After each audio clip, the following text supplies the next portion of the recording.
Aquilo que fizeram contra você não tem poder suficiente para impedir aquilo que Deus decidiu fazer em você. Podem ter usado palavras duras, podem ter levantado mentiras, podem ter fechado portas, podem ter virado as costas quando você mais precisava, mas ninguém consegue arrancar da mão de Deus uma vida que Ele decidiu conduzir. A grande pergunta não é apenas por que fizeram isso comigo? A pergunta mais profunda é: Senhor, o que Tu estás formando em mim enquanto eu atravesso isso? Porque há feridas que chegam para tentar destruir sua fé, mas nas mãos de Deus se tornam o lugar onde sua fé deixa de ser teoria e passa a ser raiz. O primeiro sinal de que Deus está prestes a transformar o que fizeram contra você em bênção é quando Ele começa a mudar a sua interpretação da dor. Antes, você olhava para o acontecimento e via apenas perda. Agora, mesmo ainda sentindo, começa a perceber que aquela situação não teve a palavra final. A dor ainda existe, mas já não governa tudo. A lembrança ainda aparece, mas já não domina sua identidade. Você começa a entender que uma injustiça pode tocar sua história, mas não pode tocar o decreto de Deus sobre sua vida. José viveu exatamente isso. Seus irmãos não apenas o rejeitaram, eles o venderam. Tiraram-no da casa do pai, romperam seus sonhos, jogaram-no em um caminho de humilhação. Mais tarde, ele foi acusado injustamente e lançado na prisão. Se José tivesse olhado apenas para os fatos, teria motivos para concluir que Deus o abandonara. Mas anos depois, quando reencontra seus irmãos, ele declara em Gênesis 50:20: Vocês planejaram o mal contra mim, mas Deus o tornou em bem. José não negou o mal. Ele não fingiu que não doeu. Ele apenas reconheceu que a intenção humana não era maior que a providência divina. Esse é um ponto decisivo. Deus não está pedindo que você chame traição de bênção, abandono de cuidado ou mentira de verdade. O mal continua sendo mal. A diferença é que Deus pode pegar aquilo que nasceu de uma intenção errada e conduzir para um resultado que glorifica o nome dele. Quem feriu você pode ter tido um plano, mas Deus tem um propósito. Quem tentou diminuir você enxergava apenas o momento. Deus enxergava a formação de um testemunho. Quem achou que estava encerrando sua história não percebeu que estava apenas empurrando você para uma fase onde a mão do Senhor seria mais visível. Mas, para que essa transformação aconteça, Deus primeiro precisa curar sua visão. Enquanto você interpreta tudo somente pela ótica da ferida, fica preso ao autor da dor. A pessoa pode nem estar mais presente, mas ainda ocupa espaço dentro de você. Você acorda pensando no que fizeram, toma decisões pensando em não ser ferido de novo, conversa com novas pessoas carregando suspeitas antigas. A ferida se torna um filtro, e quando a ferida se torna filtro, até bênçãos podem parecer ameaças.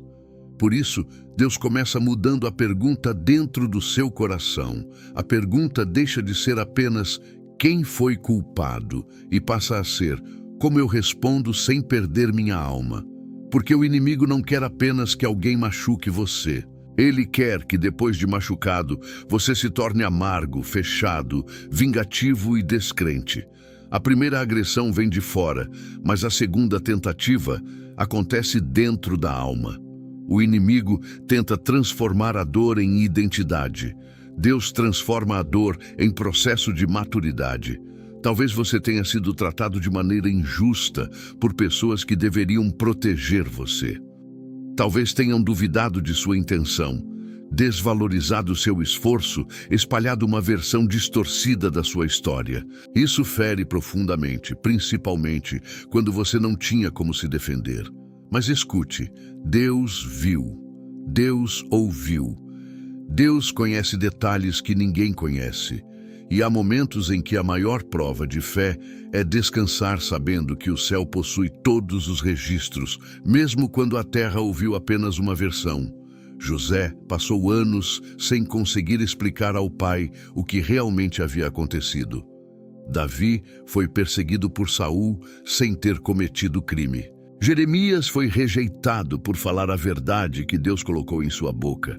Jesus foi acusado injustamente mesmo sendo santo. A Bíblia não esconde a dor dos justos. Ela revela que Deus trabalha também quando os justos são mal interpretados. O primeiro sinal, então, não é uma porta aberta, uma promoção, uma restituição financeira ou uma pessoa voltando para pedir perdão. O primeiro sinal é interior. É quando você começa a enxergar com mais clareza. É quando percebe que não precisa carregar ódio para provar que sofreu. É quando entende que perdoar não é inocentar o culpado, mas soltar o peso que estava destruindo você. É quando decide que o que fizeram não terá permissão para definir quem você será. Pergunte ao seu coração: essa dor está me tornando mais parecido com Cristo ou mais parecido com quem me feriu? Estou amadurecendo ou apenas endurecendo? Estou buscando justiça em Deus ou alimentando o desejo de vingança?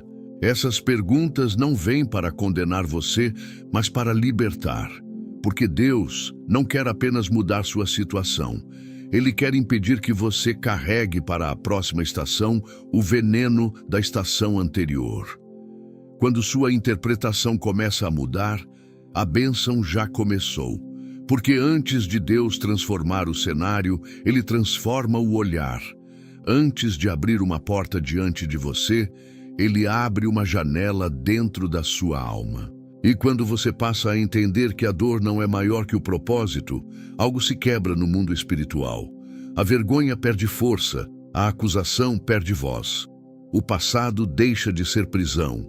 O que fizeram contra você ainda faz parte da história, mas já não ocupa o lugar de Senhor. Deus está reassumindo o centro da narrativa. Depois que Deus começa a curar sua interpretação, Ele leva você para um lugar que muitas vezes parece contraditório: o lugar do silêncio. Você pensava que, ao entender melhor a dor, tudo mudaria rapidamente. Mas em vez de resposta imediata, vem uma estação escondida. Algumas portas permanecem fechadas. Algumas pessoas continuam distantes. Certas oportunidades não aparecem. E você se pergunta: Senhor, se Tu estás comigo, por que ainda estou nesse lugar? Mas nem todo silêncio é abandono. Às vezes, o silêncio é oficina. Às vezes, o esconderijo é escola. Às vezes, Deus retira você do barulho para formar algo que não sobreviveria debaixo dos aplausos. O segundo sinal de que Deus está prestes a transformar o que fizeram contra você em bênção é quando Ele começa a preparar você em secreto. O mundo valoriza exposição, velocidade e reconhecimento. Deus valoriza raiz, caráter e obediência. Antes de confiar uma nova fase a alguém, o Senhor trabalha no interior dessa pessoa. Porque uma bênção grande colocada sobre um coração despreparado pode se tornar peso, vaidade ou destruição. Davi foi ungido rei ainda jovem, mas não foi imediatamente ao trono. Depois da unção, ele voltou para o campo. Continuou cuidando de ovelhas. Continuou vivendo uma rotina comum. Isso nos ensina algo profundo. Uma palavra de Deus sobre sua vida pode ser verdadeira mesmo quando o ambiente ainda parece simples demais para ela. Davi carregava óleo sobre a cabeça, mas ainda tinha cajado nas mãos. Tinha promessa, mas também tinha processo. Tinha destino, mas ainda precisava de formação. Mais tarde, Davi foi perseguido por Saul. Aquele que deveria reconhecer a mão de Deus sobre ele tornou-se seu perseguidor. Davi precisou se esconder em cavernas, conviver com homens aflitos, endividados e feridos. Aquela caverna parecia um retrocesso, mas era treinamento. O campo ensinou Davi a cuidar. A caverna ensinou Davi a liderar quebrantados. A perseguição ensinou Davi a depender de Deus e não de posições humanas. O trono viria depois, mas a estrutura do rei estava sendo formada antes. Talvez você esteja em uma fase parecida. Você sabe que Deus colocou algo dentro de você, mas o ambiente ao redor não confirma isso.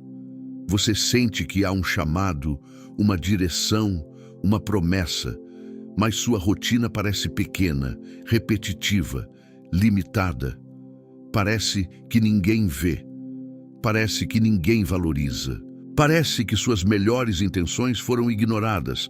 Mas escute, o secreto não é a ausência de valor. O secreto é lugar de formação. O Salmo 105:19 diz, falando de José, que até se cumprir a palavra do Senhor o provou. Isso é muito forte. A promessa não apenas consola, ela também testa. Ela testa sua paciência, sua fidelidade, sua motivação. Quando tudo contradiz aquilo que Deus falou, você precisa decidir se continuará crendo. Quando ninguém aplaude, você precisa descobrir se ainda obedecerá. Quando não há resultado visível, você precisa saber se serve a Deus por amor ou apenas por recompensa. Deus usa o escondido para purificar motivações. Há pessoas que desejam palco, mas não suportam altar. Querem influência, mas não aceitam tratamento. Querem resposta, mas não querem transformação. O Senhor não trabalha assim. Ele não está interessado apenas em levar você a um lugar mais alto. Ele quer fazer de você alguém que consiga permanecer nesse lugar sem perder a humildade, a compaixão e a dependência dele. Aquilo que fizeram contra você talvez tenha tirado você de um ambiente que parecia importante. Talvez você perdeu convivência, posição, oportunidade, confiança ou estabilidade. Mas pergunte, o que Deus está formando nesse novo lugar? Você está aprendendo a orar de uma forma que antes não orava? Está discernindo melhor as pessoas? Está percebendo limites que antes ignorava? Está descobrindo capacidades que só apareceram porque você precisou atravessar pressão? O lugar escondido revela forças que você não sabia que possuía e fraquezas que você não sabia que carregava. Ele mostra onde sua fé era profunda e onde era dependente de circunstâncias. Mostra onde você confiava em Deus e onde confiava apenas na aprovação dos outros. Isso dói, mas cura. Porque Deus não expõe para envergonhar. Ele revela para restaurar. Não despreze a estação em que ninguém está vendo. Deus vê. Ele vê quando você permanece fiel, mesmo ferido. Vê quando você escolhe não falar mal, mesmo tendo motivos. Vê quando você continua fazendo o certo sem receber reconhecimento. Vê quando você cuida de responsabilidades pequenas com excelência. No reino de Deus, nada feito em obediência é invisível. O perigo dessa fase é tentar sair antes da hora. A ansiedade diz, faça alguma coisa, prove seu valor, mostre que eles estavam errados. Mas Deus diz, permaneça, deixe-me terminar a obra. Davi poderia ter forçado o caminho até o trono. José poderia ter desistido de sua integridade na prisão. Jeremias poderia ter parado de falar a verdade para evitar rejeição. Mas cada um precisou aprender que o tempo de Deus não é atraso, é precisão. Talvez a porta ainda não abriu porque o Senhor está fortalecendo sua base. Talvez algumas pessoas ainda não reconheceram seu valor porque Deus quer libertar você da dependência desse reconhecimento. Talvez o ambiente ainda pareça pequeno porque sua alma está sendo preparada para lidar com algo maior. Não confunda demora com esquecimento. O céu não perdeu seu endereço. O segundo sinal é esse. Deus começa a transformar o esconderijo em escola. Você já não vê apenas perda, começa a ver preparo. Já não interpreta cada porta fechada como rejeição, começa a perceber proteção. Já não mede sua vida apenas pela visibilidade, começa a medir pela fidelidade. E quando essa mudança acontece, algo dentro de você amadurece. A bênção que vem depois da caverna não será carregada por alguém vazio de raiz, Será carregada por alguém que aprendeu a depender de Deus no lugar onde ninguém batia palmas. E quando o Senhor finalmente abrir a porta certa, você não entrará nela como alguém desesperado para provar valor. Entrará como alguém formado no secreto, sustentado pela presença e consciente de que tudo veio das mãos de Deus. Há um momento no processo em que Deus não prova apenas sua paciência, Ele prova sua resposta. Depois da dor, depois do silêncio, depois da espera, pode surgir uma oportunidade perigosa, a oportunidade de revidar. A pessoa que feriu você fica vulnerável. A verdade aparece em suas mãos. Uma chance de expor, humilhar, devolver na mesma moeda ou fazer alguém sentir o que você sentiu parece finalmente chegar. E nesse instante, o céu observa não apenas o que fizeram contra você, mas o que você fará com o poder que agora possui. Esse é o terceiro sinal de que Deus está prestes a transformar o que fizeram contra você em bênção, quando Ele começa a quebrar o ciclo da vingança dentro do seu coração. Porque a maior vitória não é ver o outro destruído. A maior vitória é não permitir que o mal sofrido se reproduza através de você. Se a injustiça que fizeram conseguiu transformar você em alguém frio, cruel e vingativo, então ela continuou vencendo. Mas se mesmo ferido, você escolhe obedecer a Deus, a corrente é quebrada. Davi viveu essa prova. Saul o perseguia sem causa. Tentou matá-lo. Transformou sua vida em fuga. Mas em 1 Samuel 24, Davi encontra Saul vulnerável dentro de uma caverna. Seus homens dizem que aquela era a oportunidade que Deus estava dando. Aos olhos humanos, parecia justiça. Davi poderia acabar com o perseguidor e tomar o trono, mas ele se recusou. Cortou apenas a ponta do manto de Saul e depois sentiu peso no coração por ter feito até isso. Ele não quis alcançar uma promessa divina por meio de uma atitude contaminada. Isso ensina uma verdade poderosa. Nem toda oportunidade é aprovação de Deus. Às vezes, a porta se abre para testar o que você carrega dentro. Se você precisa pecar para vencer, essa vitória não veio do Senhor. Se precisa destruir para se sentir curado, ainda existe ferida governando suas decisões.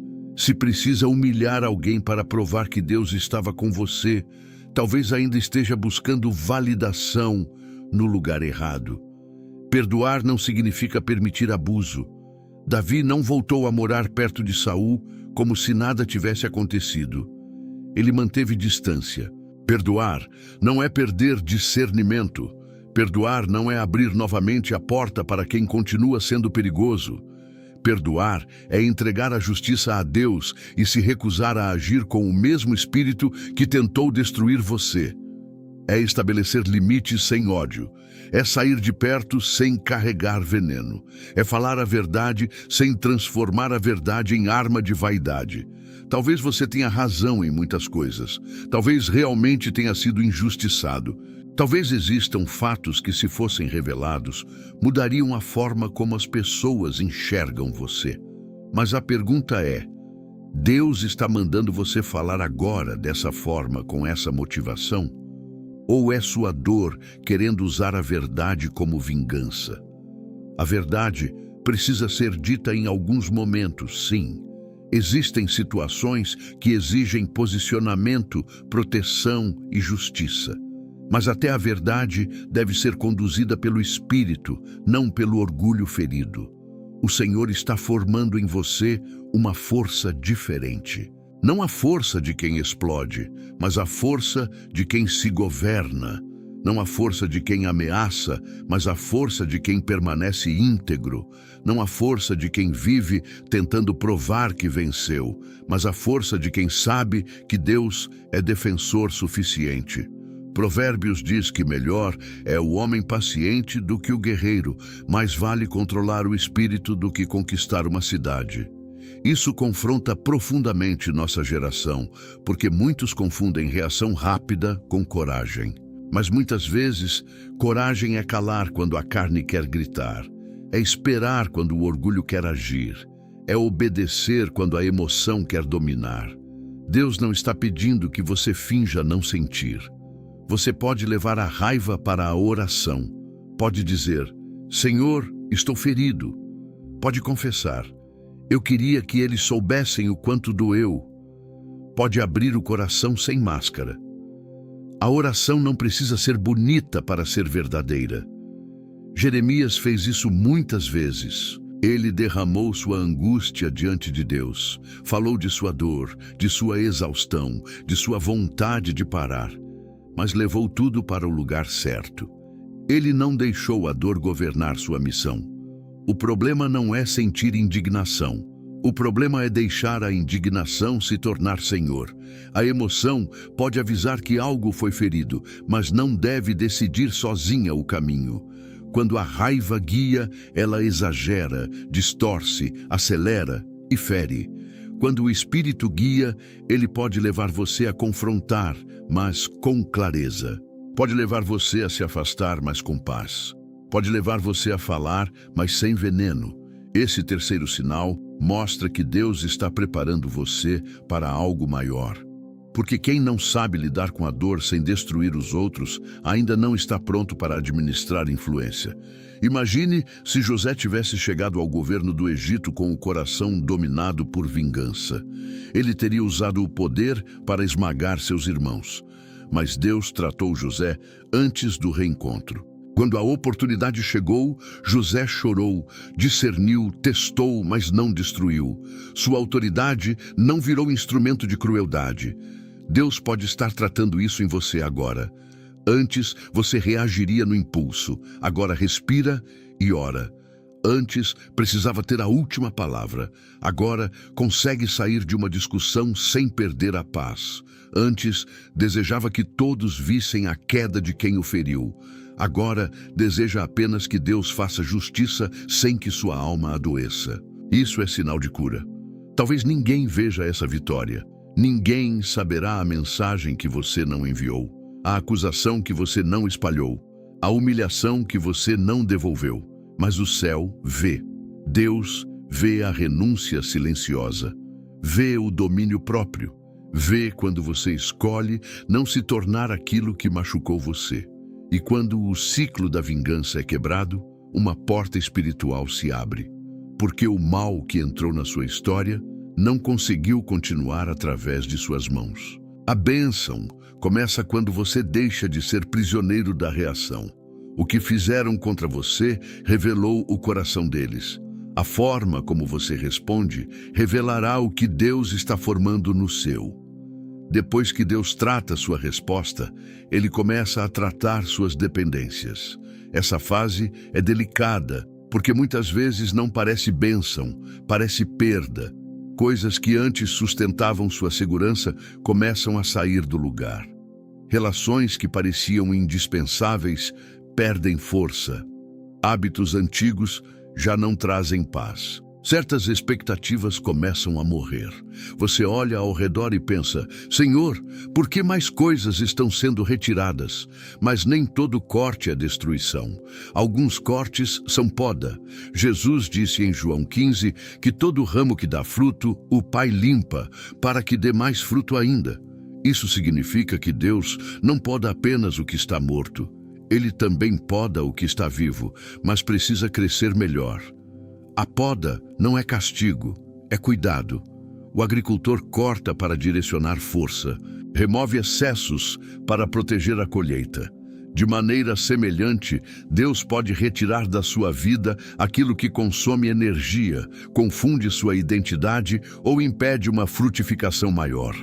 O quarto sinal de que Deus está prestes a transformar o que fizeram contra você em bênção é quando Ele começa a organizar sua vida por dentro. Depois de uma ferida, muita gente desenvolve mecanismos de sobrevivência.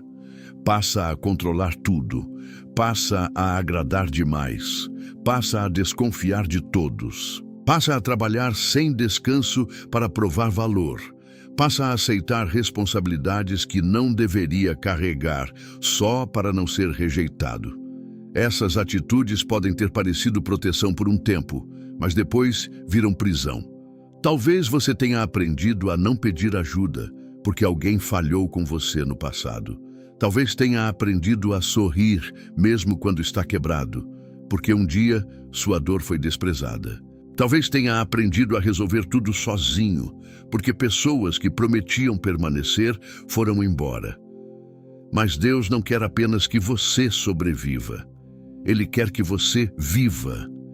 E para viver, algumas defesas precisam ser entregues. A mulher do fluxo de sangue conhecia o desgaste de uma dor prolongada. Durante 12 anos, ela sofreu no corpo, na alma e na vida social. Procurou muitos médicos, gastou tudo o que tinha e piorou. Quando ouviu falar de Jesus, decidiu tocar suas vestes. Em Marcos 5, Jesus não apenas cura sua enfermidade, ele a chama de filha e envia sua vida em paz. Isso é profundo. Ela buscava cura, mas recebeu também identidade. Há dores que fazem a pessoa se definir pelo que sofreu. Eu sou o traído. Eu sou a abandonada. Eu sou o injustiçado. Eu sou aquele que perdeu tudo. Mas Jesus não chamou aquela mulher pelo nome da enfermidade. Chamou-a de filha. Antes de restaurar completamente sua caminhada pública, ele restaurou sua identidade diante dele. Deus está fazendo isso com você. Ele está mostrando que você é mais do que o que fizeram, mais do que a fase difícil, mais do que o comentário cruel, mais do que a rejeição de alguém. Talvez Deus esteja podando exatamente aquilo que você usava para provar que tinha valor. A necessidade de ser aceito por todos, o medo de desagradar, a obrigação de explicar cada decisão, a dependência emocional de quem não respeita sua alma, o excesso de compromissos assumidos por culpa. Essas coisas podem parecer amor, responsabilidade ou humildade, mas muitas vezes são correntes escondidas. Jesus não viveu governado pela urgência de todos. Ele curava, ensinava, acolhia, mas também se retirava para orar. Não permitia que multidões definissem sua agenda espiritual. Isso nos ensina que obedecer a Deus não é dizer sim para tudo. Há sims que nascem da fé e há sims que nascem do medo. Há renúncias que são egoísmo, mas também há limites que são obediência. Quando Deus começa a podar, algumas pessoas estranham sua mudança. Quem se beneficiava do seu medo pode chamar sua coragem de orgulho. Quem se acostumou com sua disponibilidade sem limites pode chamar seus limites de frieza. Quem gostava de manipular sua culpa pode dizer que você ficou distante. Mas nem toda acusação merece retorno. Às vezes, a melhor resposta é permanecer firme no que Deus está curando. Essa poda também alcança sonhos. Existem sonhos que nasceram em Deus e precisam ser preservados. Mas existem sonhos que nasceram da necessidade de provar algo para alguém. Sonhos movidos por comparação, ferida, disputa ou vaidade. Deus não quer apenas realizar planos, Ele quer purificar fontes. Porque um sonho contaminado pode até se cumprir, mas não trará paz. Pergunte ao Senhor, o que em mim ainda está tentando compensar a dor? Talvez você queira conquistar algo apenas para mostrar que não foi derrotado. Talvez queira ser reconhecido por quem nunca soube enxergar você. Talvez queira voltar a um lugar antigo só para provar que consegue. Mas Deus pode estar chamando você para algo mais limpo. Viver para agradar a Ele, não para responder aos homens. A poda dói porque mexe em apegos profundos, mas depois dela vem leveza. Você já não precisa carregar tudo, já não precisa explicar tudo, já não precisa aceitar tudo, já não precisa se diminuir para caber em lugares estreitos. Deus começa a devolver ordem. Seu coração respira. Sua fé deixa de ser apenas pedido de socorro e volta a ser relacionamento. O quarto sinal é esse. Deus remove excessos para preparar fruto. Ele cura a identidade antes de ampliar a colheita. Ele ensina limites antes de entregar novas responsabilidades. Ele mostra que você é filho antes de mostrar onde irá servir. E quando essa poda começa, não lute desesperadamente para manter tudo como era. Algumas coisas estão saindo porque não combinam mais com a pessoa que Deus está formando. Aquilo que fizeram contra você tentou desorganizar sua alma, mas Deus está reorganizando. Tentaram quebrar sua confiança. Deus está reconstruindo com discernimento. Tentaram fazer você viver em função da dor. Deus está trazendo você de volta à identidade. A poda não é o fim do ramo. É o anúncio de que há fruto vindo. Depois da poda, Deus começa a fazer algo que talvez pareça pequeno para quem olha de fora, mas é gigantesco para quem viveu por dentro. Ele devolve paz. Não uma paz superficial, não uma paz baseada em tudo estar resolvido, mas uma paz que aparece antes da resposta. Uma quietude que chega enquanto algumas portas ainda estão fechadas. Uma estabilidade que permanece mesmo quando nem todos entenderam sua versão. Uma confiança que não depende mais de notícias imediatas. Esse é o quinto sinal de que Deus está prestes a transformar o que fizeram contra você em bênção. Quando o interior começa a se acalmar antes do exterior mudar. Antes, você acordava pensando no problema. Dormia, revisando conversas, tentava imaginar o próximo ataque, a próxima perda, a próxima decepção. Sua mente vivia em estado de defesa, mas agora algo começa a mudar. Você ainda sabe o que aconteceu, mas aquilo já não comanda cada pensamento. Isaías 43:2 diz que quando passarmos pelas águas, Deus estará conosco. Quando atravessarmos os rios, eles não nos submergirão. Quando passarmos pelo fogo, não nos queimaremos.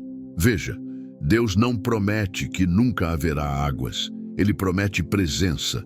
Não promete que nunca haverá fogo. Ele promete preservação.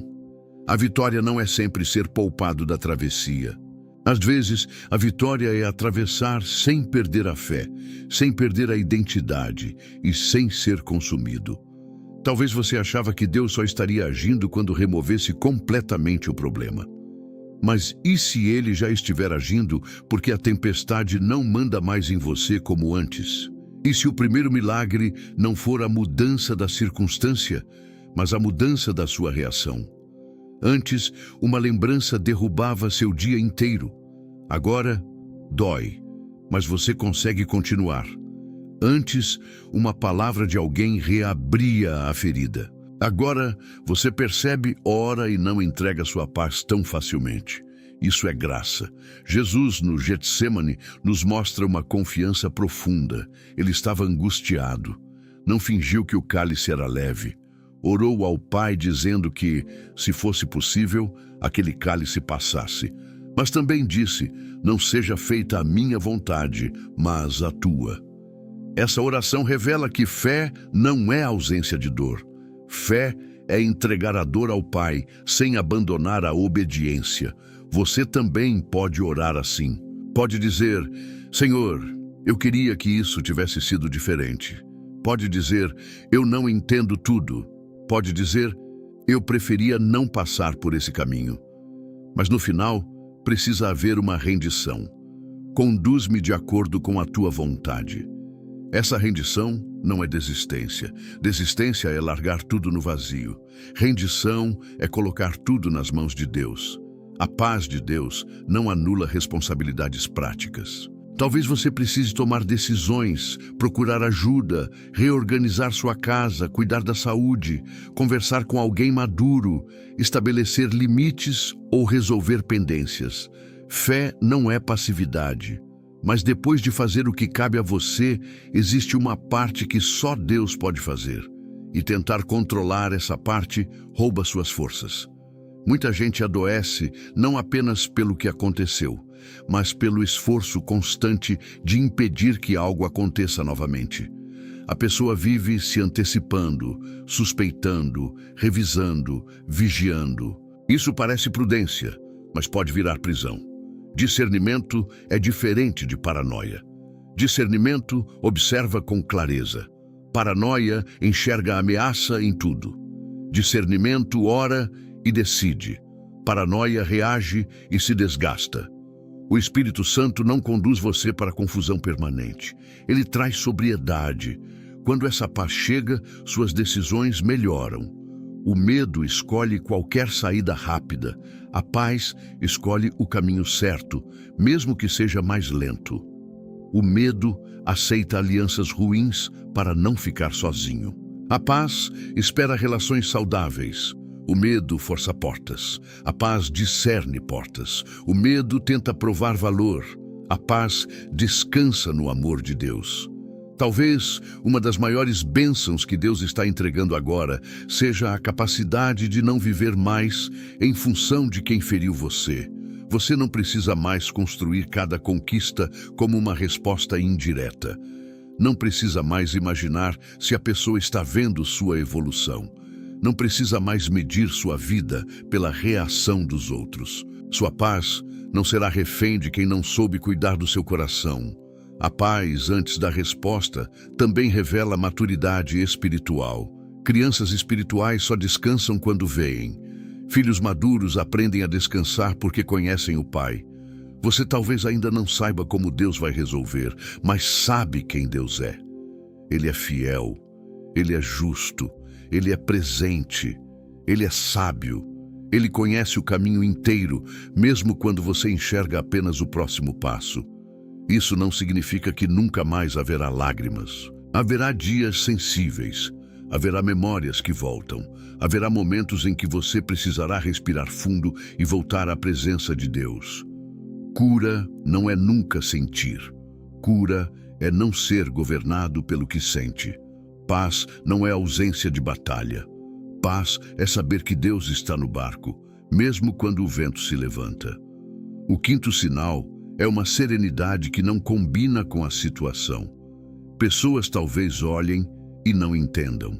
Elas sabem que você passou por algo difícil, mas percebem que há uma firmeza diferente. Não é orgulho, não é frieza, é presença. É Deus sustentando por dentro enquanto ainda trabalha por fora. Quando essa paz chegar, proteja-a. Não entregue sua mente a conversas que reacendem venenos. Não alimente pensamentos que só aumentam a ansiedade. Não volte voluntariamente a ambientes que Deus já mandou você deixar. Guarde o que o Senhor está reconstruindo. A paz é uma semente santa. Regue com oração, palavra e obediência.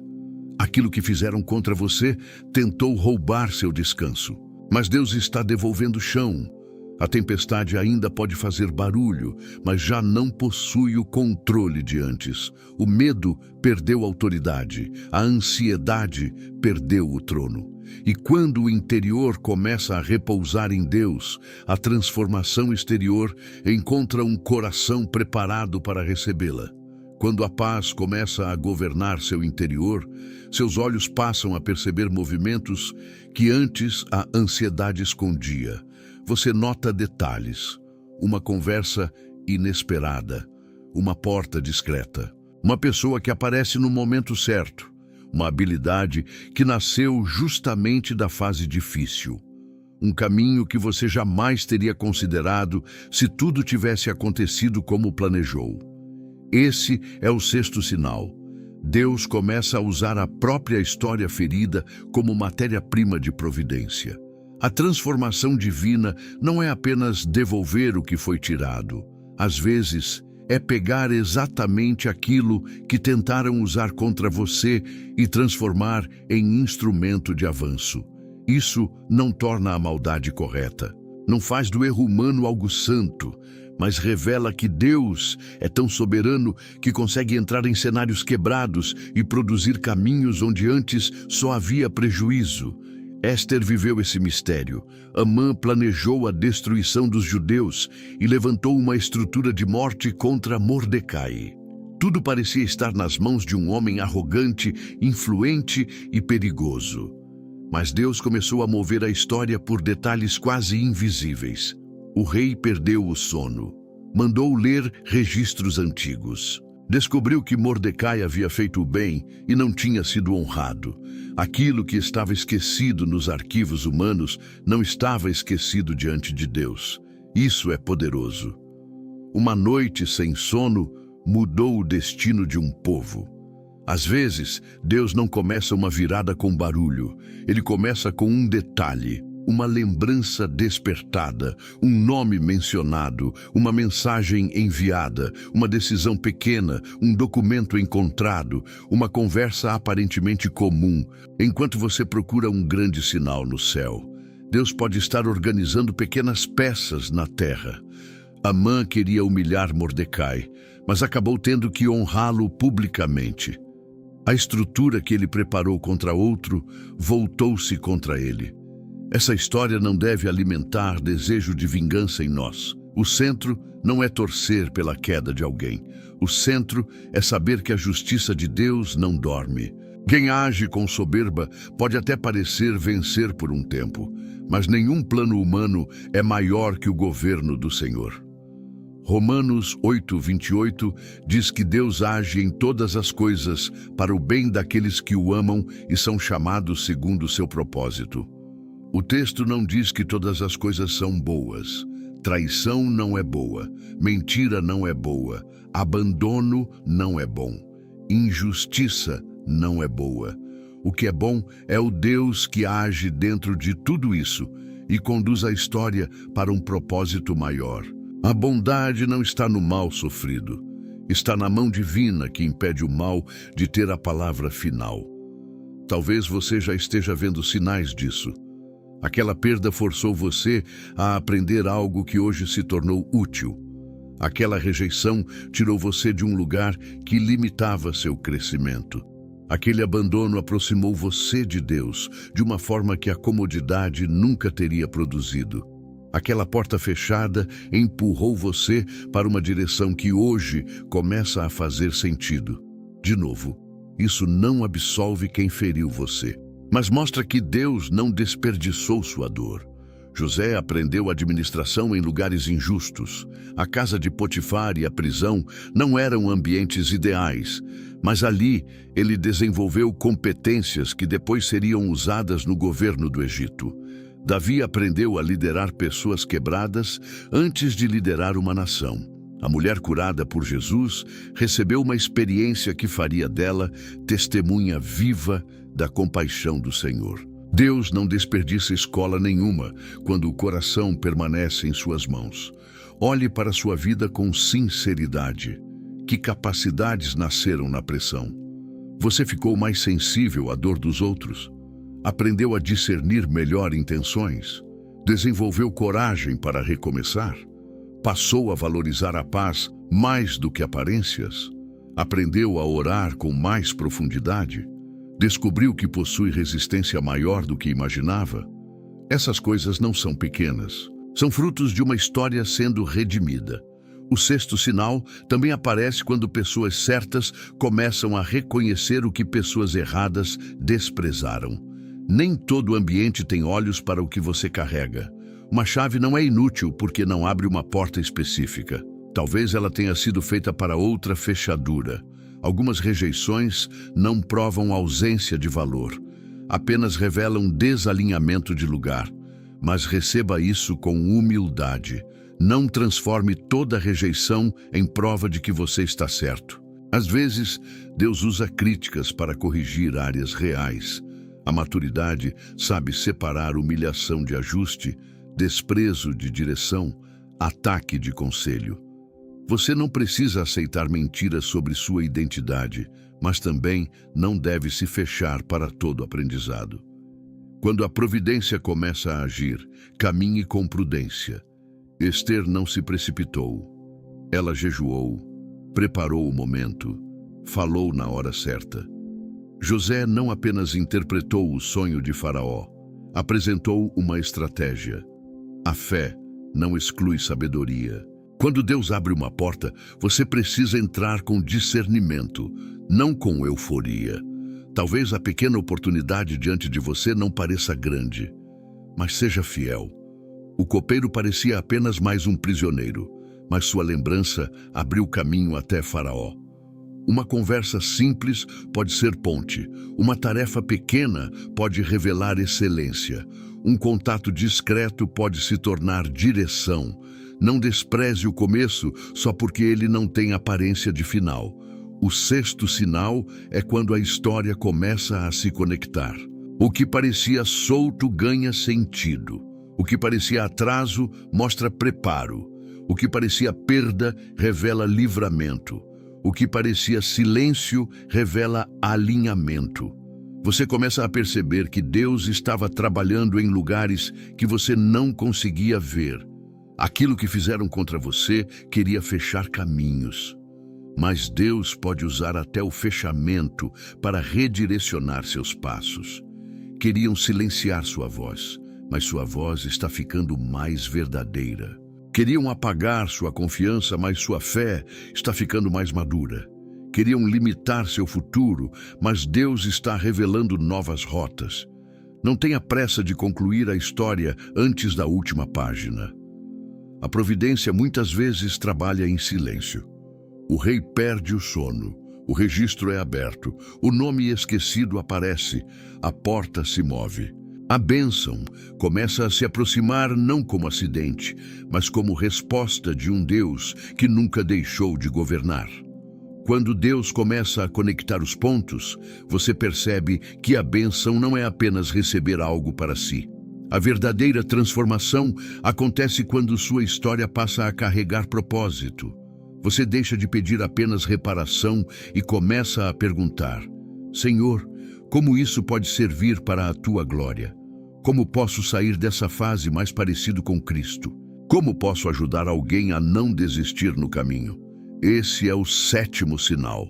O que feriu você começa a se transformar em testemunho, serviço e maturidade. José não chegou ao palácio apenas para provar que seus irmãos estavam errados. Ele foi colocado ali para preservar vidas em tempo de fome. Esther não se tornou rainha apenas para viver confortavelmente. Sua posição foi usada para livrar um povo. Davi não venceu a perseguição de Saul apenas para ocupar um trono. Ele foi formado para liderar com consciência do peso da autoridade. Na Bíblia, bênção verdadeira quase sempre transborda. Deus cura uma pessoa e, por meio dela, alcança outras. Talvez você tenha pedido a Deus: devolve o que perdi. Mas o Senhor pode estar fazendo algo maior. Ele pode não devolver exatamente no mesmo formato, porque o antigo talvez não comporte a nova pessoa que você está se tornando. Algumas coisas não voltam porque pertenciam a uma versão sua que Deus já está curando. A restituição divina nem sempre é repetição do passado. Muitas vezes é entrada em um futuro mais profundo. Isso exige coragem para não idolatrar o que ficou para trás. Às vezes, depois da perda, a memória embeleza ambientes que também feriam. Você lembra dos bons momentos, mas esquece o preço emocional. Lembra da segurança, mas esquece quanto precisava se diminuir para permanecer. Deus não cura você para devolvê-lo ao mesmo cativeiro apenas porque ele era conhecido. Ele quer conduzir você para a liberdade. Paulo escreveu em 2 Coríntios 4,17 que a tribulação momentânea produz um peso eterno de glória incomparável. Ele não estava dizendo que sofrer é fácil. Paulo conhecia perseguições, prisões e rejeições, mas ele enxergava sua dor dentro de uma perspectiva maior. O sofrimento era real, mas não era absoluto. Pesava, mas não governava. Doía, mas não definia o destino. Você também precisa receber essa perspectiva. O que aconteceu foi sério, mas não é soberano. Feriu, mas não é seu nome. Marcou uma fase, mas não determina toda a sua existência. Em Cristo, você é mais do que a pessoa que foi traída, acusada, esquecida ou diminuída. Você é filho. Você é filha. Você é alguém alcançado pela graça, sustentado pela misericórdia e chamado para continuar. A cura não apaga a história. Ela muda a forma como você se relaciona com ela. Antes, lembrar era sangrar. Depois, lembrar se torna reconhecer. Deus me sustentou ali. A cicatriz não nega o corte. Ela prova que houve restauração. E uma cicatriz curada pode falar com mais autoridade do que uma ferida aberta. Não porque a dor seja bonita, mas porque a graça de Deus se mostrou maior. Talvez pessoas com dores semelhantes comecem a se aproximar de você. Elas não precisam de alguém perfeito. Precisam de alguém que carregue compaixão. Você saberá ouvir sem esmagar. Saberá aconselhar sem simplificar demais. Saberá orar sem julgar. Saberá dizer: eu não entendo tudo o que você sente, mas sei que Deus não abandona no vale. Isso é fruto, mas cuidado para não transformar serviço em fuga. Você não precisa salvar todo mundo para provar que sua dor teve sentido. Sirva a partir da presença de Deus, não da culpa. Ajude sem se destruir. Ame sem abandonar limites. Seja disponível sem permitir exploração. Uma bênção madura não nasce da ansiedade de ser necessário. Nasce da obediência. O sétimo sinal aparece quando você começa a construir diferente. Se foi ferido por uma liderança dura, você aprende a liderar com firmeza e graça. Se foi ignorado, aprende a ouvir. Se sofreu manipulação, escolhe relacionamentos baseados em verdade. Se recebeu palavras destrutivas, decide usar sua boca para levantar. Você interrompe padrões. A dor que poderia virar repetição se torna decisão de mudança. E isso é poderoso, principalmente para adultos que já viveram muitas fases. Talvez você pense: já passou muito tempo, perdi anos, não tenho mais idade para recomeçar. Mas Deus não está preso à sua contagem. Ele sabe sua idade, sua história, suas responsabilidades e seus limites. Enquanto há vida, há chamado. A maturidade que você carrega hoje possui valor. Você enxerga coisas que antes não enxergava. Valoriza a paz de uma forma que antes talvez não valorizasse. Conhece o peso das decisões. Isso também é ferramenta nas mãos de Deus. Joel 2 fala de restauração dos anos consumidos. Restaurar anos não significa voltar no tempo. Significa Deus devolver sentido, fruto e futuro. Ele pode fazer uma próxima estação, carregar uma profundidade que muitos anos anteriores não tiveram. Pode transformar experiência em sabedoria, lágrimas em discernimento, perdas em direção e recomeços em testemunho. Agora, não viva mais pedindo licença ao passado. O que fizeram foi real, mas não é seu dono. A rejeição não define sua identidade. A mentira não possui autoridade final. A porta fechada não limita Deus. A ferida não será seu endereço. Você pode levantar sem arrogância, caminhar sem vingança, amar sem ingenuidade, servir sem se abandonar e sonhar sem precisar provar nada para ninguém. Receba isso como decreto sobre sua vida. Deus não permitirá que a arma preparada contra você tenha a palavra final. Isaías 54:17 declara que nenhuma arma forjada contra você prosperará e toda língua que se levantar em juízo será condenada. A arma pode até ser formada, a palavra pode até ser lançada, a oposição pode até fazer barulho. Mas formar não é prosperar. Atacar não é vencer. Ferir uma estação não é destruir um destino. O Senhor ainda governa sua história. Aquilo que tentaram usar para envergonhar você será coberto pela graça. Aquilo que tentaram usar para parar você será transformado em testemunho. Aquilo que parecia fim será apenas a curva antes de um novo começo. Caminhe, ore, obedeça, permaneça. Deus está transformando por dentro, organizando por fora e preparando uma bênção que não carregará o cheiro da vingança, mas o perfume da presença. Nenhuma arma prosperará, nenhuma mentira definirá seu nome, nenhuma noite impedirá o amanhecer. O Deus que sustentou José no poço, Davi na caverna, Esther no palácio, Jeremias na rejeição e Jesus no Getsêmani também sustentará você. E quando a transformação se manifestar, todos verão que a última palavra nunca pertenceu ao que fizeram contra você. A última palavra sempre pertenceu ao Deus que decidiu abençoar, curar, levantar e enviar você em paz.